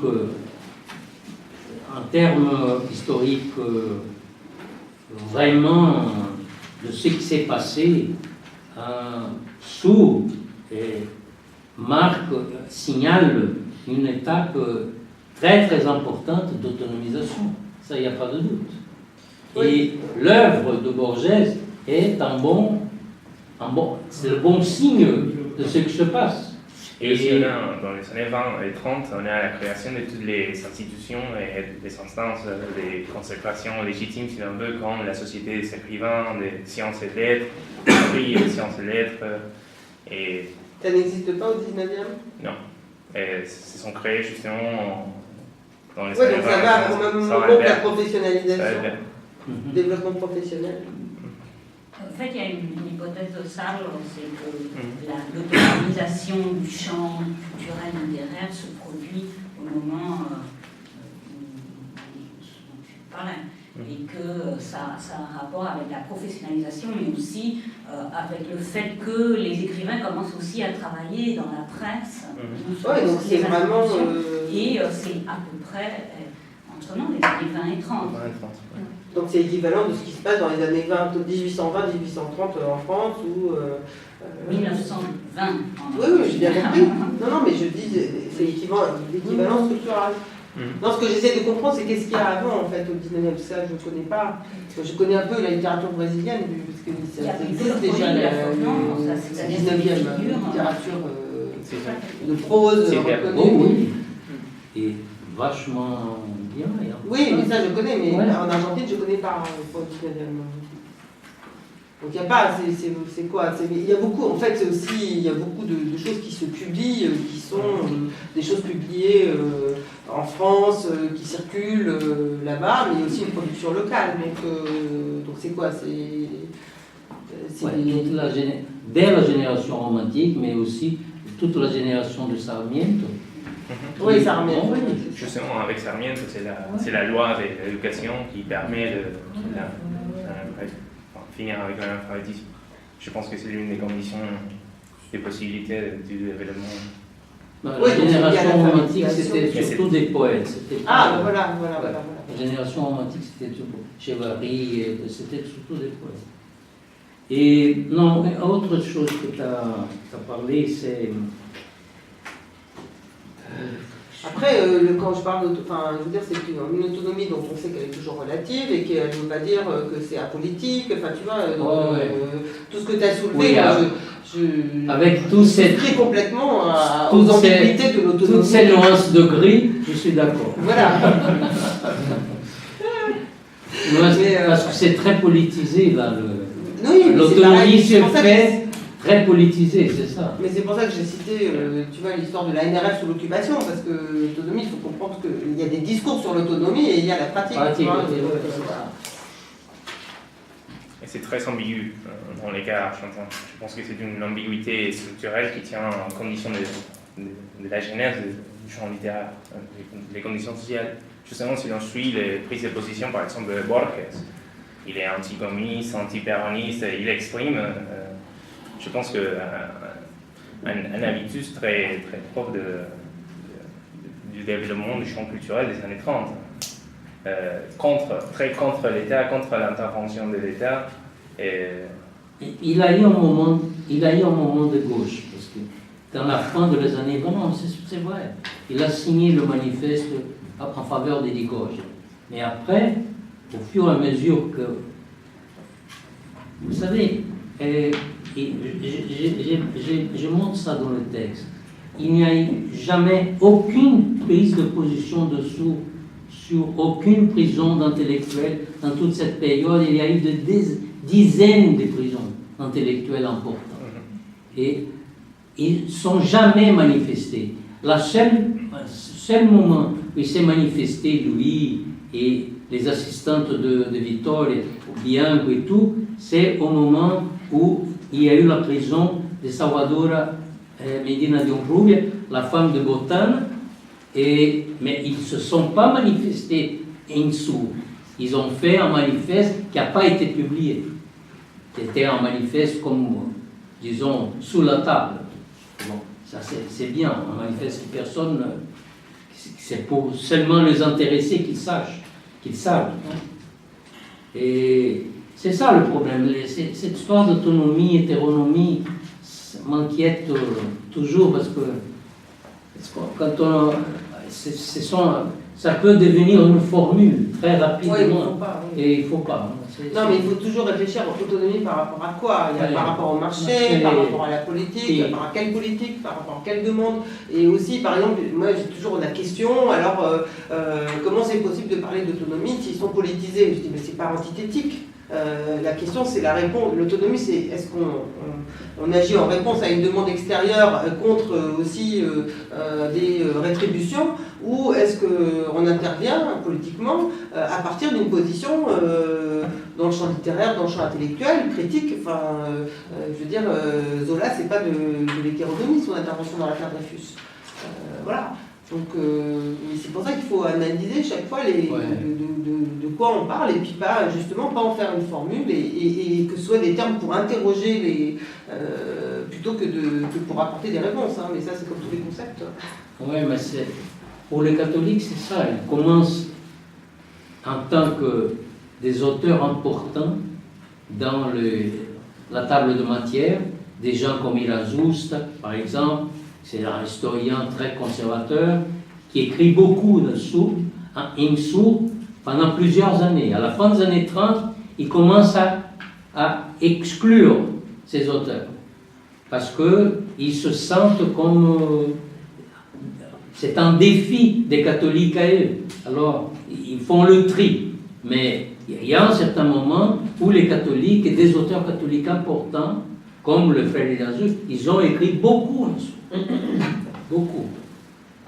Et non, mais le problème, c'est que je n'ai pas fait référence à ça, mais je fais référence dans le texte. Il y a un débat dans la bibliographie sur Sourd.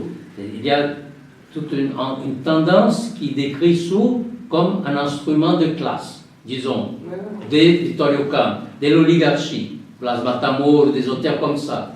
Et il y a tout un autre courant en disant que c'est une revue purement littéraire. Ça, c'est inouï. C'est une invention, ça. Il faut historiser la réception de Sourd, non? Parce qu'à partir de certaines critiques plus modernes, genre Glamour, il y a une lecture plus, disons, académique de Sourd. Par contre, Matamolo est engagée. Oui, non, mais elle a une lecture plus équilibrée, disons, Maria Teresa. Elle a et plus une vraie équilibré. lecture, par exemple, du rôle de la traduction, c'est-à-dire contre la vision de Soule étrangérisante. Mais elle ne discute jamais la politique. Soule, Non, dessous, elle ne discute jamais. elle, Non. Il n'y a pas de politique dans son interprétation. Non, mais je l'aime beaucoup et j'aime ses travaux. Mais Matamor, elle fait des Non, des tâches. là, maintenant, mais ça, Ah, c'est pour la bibliographie, il ne faut pas faire des degrés, hein, des degrés d'excellence, parce que ça montre un peu le tas du champ. S'il y a Blas Matamor, il y a Maria-Teresa Gramoul, il y a des gens au centre, il y a des gens qui ont écrit sur la question juive à Soule, ce sont des courants, mais le courant exagère. Mais il faut historiser ce courant, parce que quand même Matamor, c'est quand qu'il écrit sur Victoria. Non, mais il n'écrit pas sur Victoria, il écrit un petit bouquin. Il a écrit un petit bouquin, mais il a écrit sur Soule. Aussi, oui. Oui, il a écrit un bouquin sur Soule. Non, mais c'est marrant parce que c'est un auteur très compliqué, mais il y a des données très intéressantes dans son bouquin. C'est ça. Est-ce que Luc aussi aurait des observations en discussion? Écoute, je viens poser une ou deux questions, mais très très naïves, parce que je ne suis loin d'être familier avec le champ littéraire d'Argentine. J'ai été très intéressé par ce que tu as dit sur Borges et le roman policier, parce que j'ai écrit un livre sur la relation entre le roman policier, les évolutions littéraires et les sciences sociales. Et évidemment, Borges est très important. D'ailleurs, j'avais mis un extrait de Borges en exergue au livre. Mais le sentiment que j'avais, c'était que Borges avait été très influencé, ça ne veut pas dire grand-chose, mais par la littérature anglaise, et spécialement par Chesterton. Oui, c'est vrai. Et notamment par l'histoire de Father Brown et The Man Named Thursday, si tu veux. Chesterton est le premier à avoir compris la puissance métaphysique qu'enfermait la forme du roman policier, avant Kafka, d'une façon, ou en même temps, mais évidemment de façon complètement indépendante. Et donc, tu as parlé beaucoup des liens avec le monde intellectuel français, notamment via Keiwa et la Croix du Sud, etc. Et comment est-ce qu'il y avait une forte présence de la littérature anglo-saxonne dans ce champ intellectuel, ou est-ce que c'était une lubie, en quelque sorte, personnelle de Borges, d'aller chercher beaucoup d'éléments? Si tu veux, le répondant de Borges, c'est la littérature, au fond, l'origine de ce qu'on a appelé le réalisme fantastique, etc. C'est de toute évidence la littérature anglo-saxonne. Et donc ça, c'est une première question. Une autre question, c'est que tu as opposé, si j'ai bien compris, les écrivains brésiliens qui étaient, comme l'étaient à l'époque, d'ailleurs beaucoup d'écrivains français, étaient en quelque sorte dans un cadre de mécénat public avec un petit boulot. Mais Borges n'a pas été bibliothécaire d'une petite bibliothèque. Non, il a été bibliothécaire de la Bibliothèque nationale. Oui. En certain temps, mais... Et avant jeune, il n'a pas été Non, employé par une petite bibliothèque? Avant, je croyais. Et puis j'ai une dernière question. Pas que je le sache. Ah oui, d'accord. Une dernière question qui est purement anecdotique et qui ne correspond pas à ta période. Quel était le principe de l'hostilité? Est-ce que c'était la question du catholicisme entre Borges et Ernesto Sabato, qui dans Héros et Tombe... C'est le péronisme. Mais il n'était pas péroniste, Sabato aussi. Que dans le moment où il a soutenu, comme tu sais, si tu te souviens de Héros et Tombe, il y a une société secrète d'aveugles et le gros livre est écrit entièrement contre Borges. Oui. Non, mais ça, avant Sabato, il y a eu Adolfo Prieri, qui a écrit un livre contre Borges aussi. Et qui appartenait à... Quel était le principe de l'hostilité? Parce qu'au fond, quand on lit Sabato de loin, de Paris, et quand on lit Borges, c'est pas du tout des littératures antagoniques. Je pense que le relais, je pense que la ligne de partage, elle est politique. D'accord. C'est le péronisme.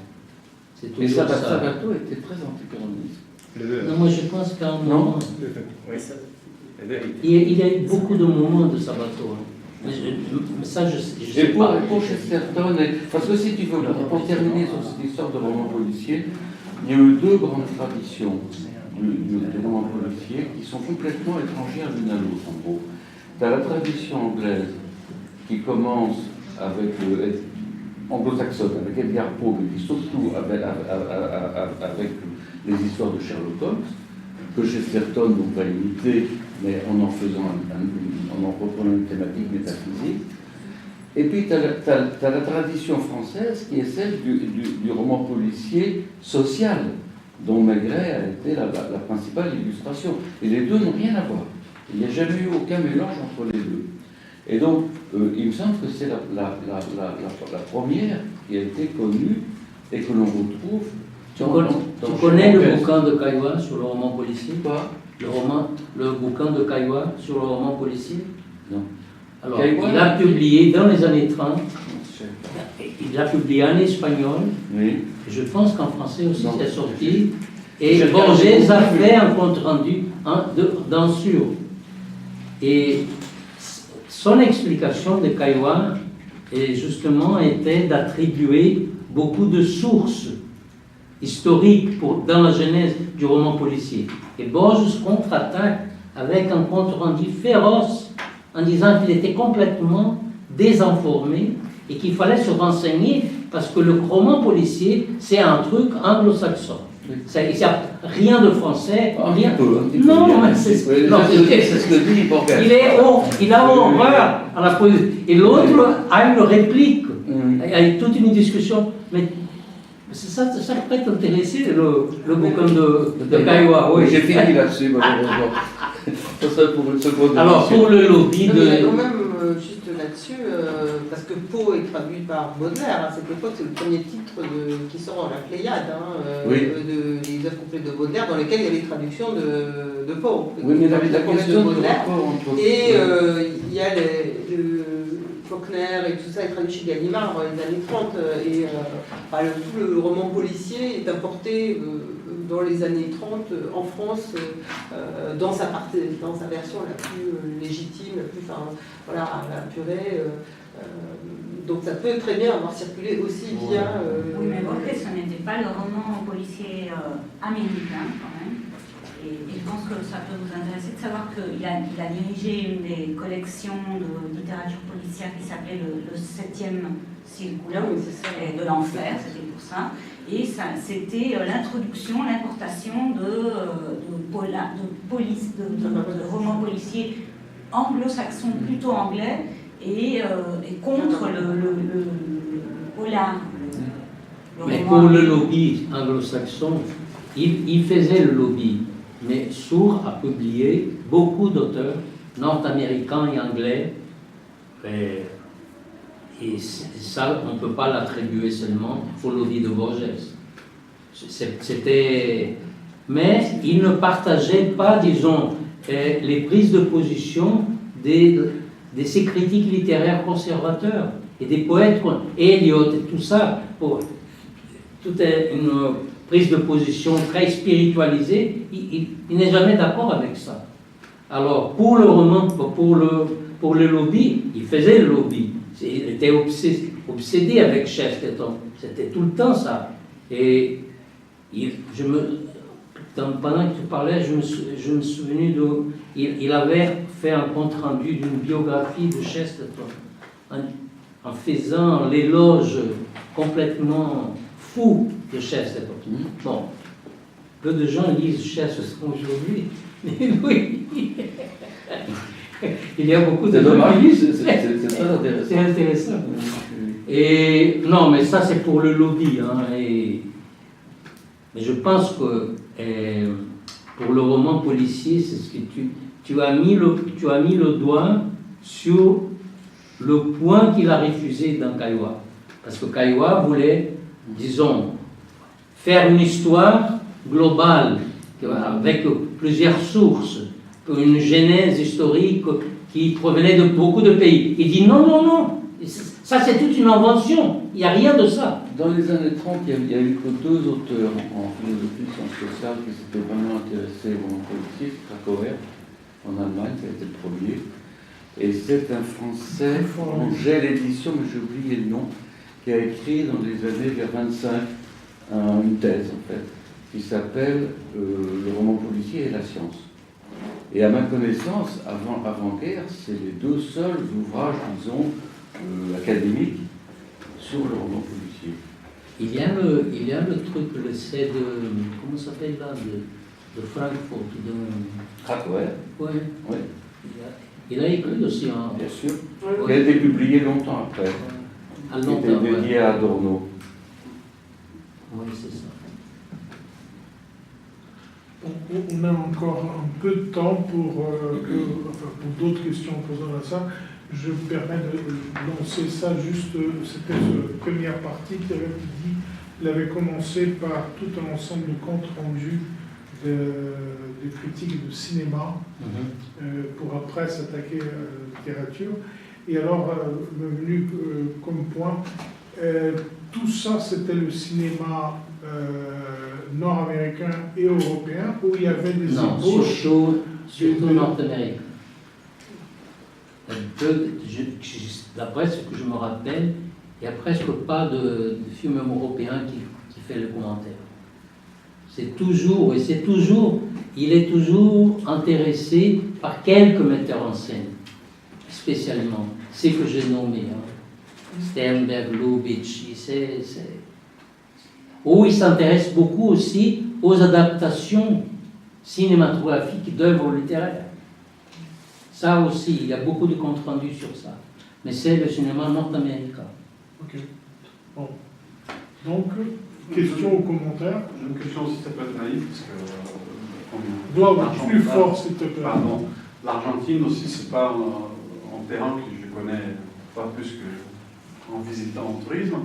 Donc, je peux dire des bêtises là, mais est-ce qu'il y a des rapports avec les champs universitaires à ce moment-là, avec ces groupes? Comment ça se passe éventuellement, les rapports entre... Parce qu'on parle des champs littéraires, champs de production littéraire, mais l'université d'Argentine est même plus ancienne que celle au Brésil.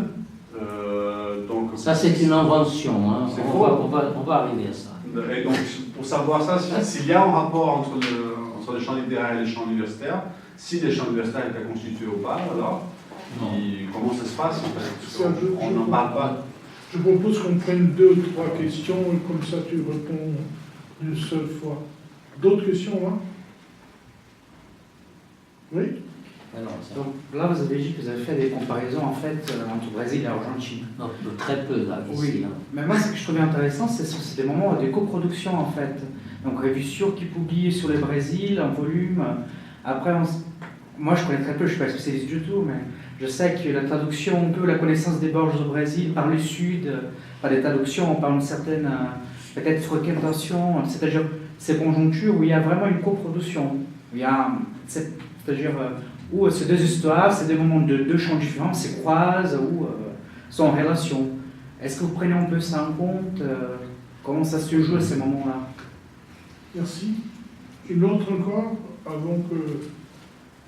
Il est 5 minutes là pour... Non, mais je commence pour répondre.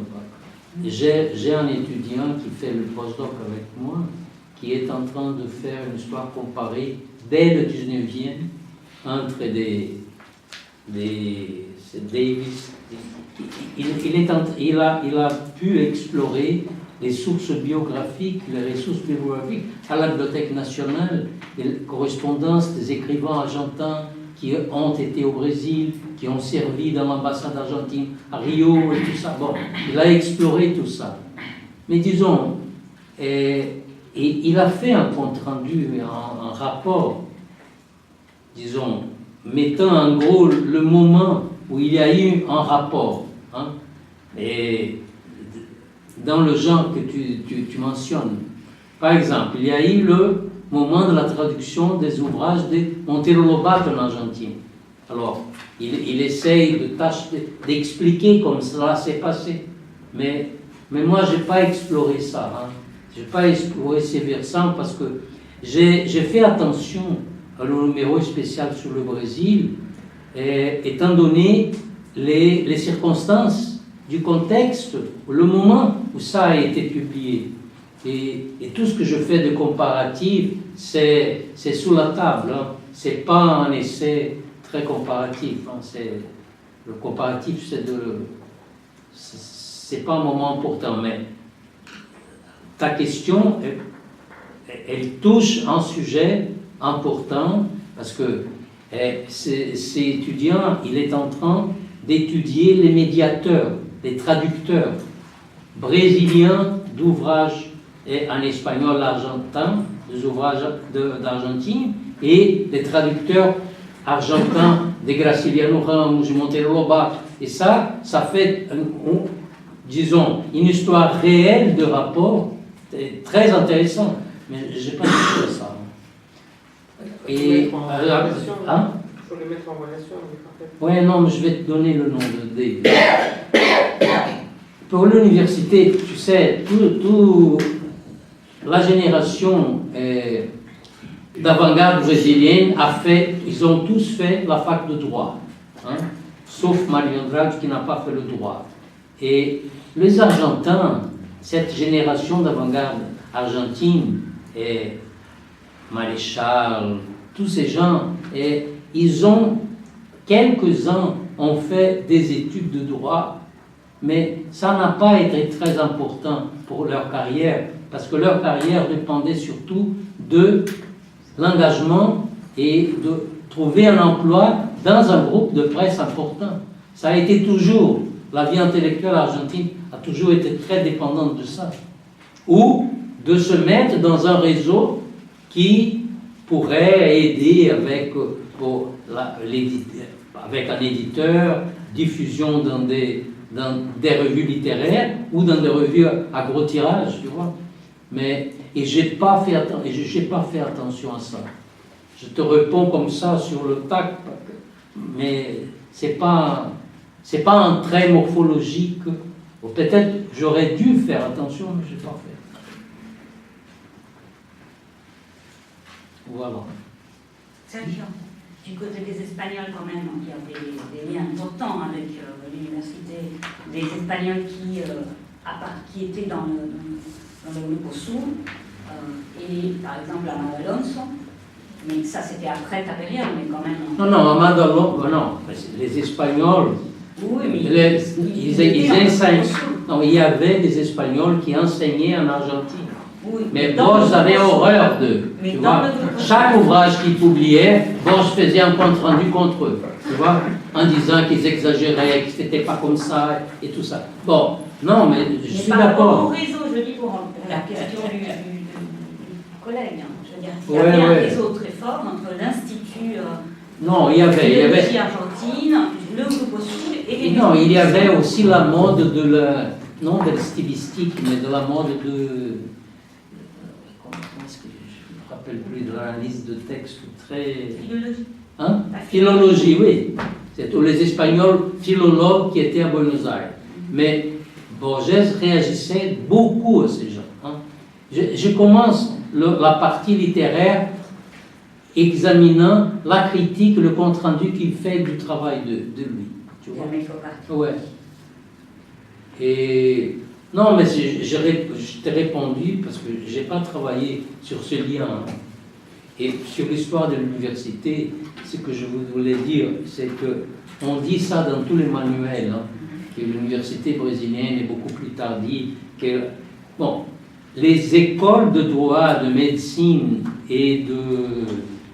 au Brésil n'étaient pas des universités et ont joué un rôle formidable, très important pour la formation des élites politiques, administratives, intellectuelles au Brésil. En Argentine, il y a une mythologie autour de l'université de Cordoba et tout ça, mais je ne pense pas qu'on peut, disons, non, je ne pense pas qu'il faut croire, hein, à cette primauté parce que c'était pas vraiment une université. Hein. C'est un discours un peu bidon. Hein. C'était pas une université. Alors, il y a une mythologie sur la révolte, sur le 1918. Quand je commençais à travailler sur l'Argentine, on me disait toujours ça. Mais vous ne faites pas attention aux révoltes des étudiants, vous ne faites pas attention à ça. Ils ont soulevé beaucoup de... C'est parce que les Argentins font beaucoup de choses pour s'occuper d'histoire des idées et le plus de fort possible pour rejeter l'histoire sociale. Bon, c'est comme toujours la provocation de Sergio, ce sera le mot de la fin que qu'on pourra donc reprendre dans un. Merci de leur présence. Je remercie tous ceux qui ont participé à la prochaine fois, donc, c'est sur l'internationalisme à propos de l'urbanisme. C'est une professeure d'urbanisme de Rio de Janeiro, en rapport avec une invitation d'ensemble avec Christian Topalov. Donc, il y aura une présentation de Margaret Pereira et juste après un commentaire, une discussion par Christian Topalov.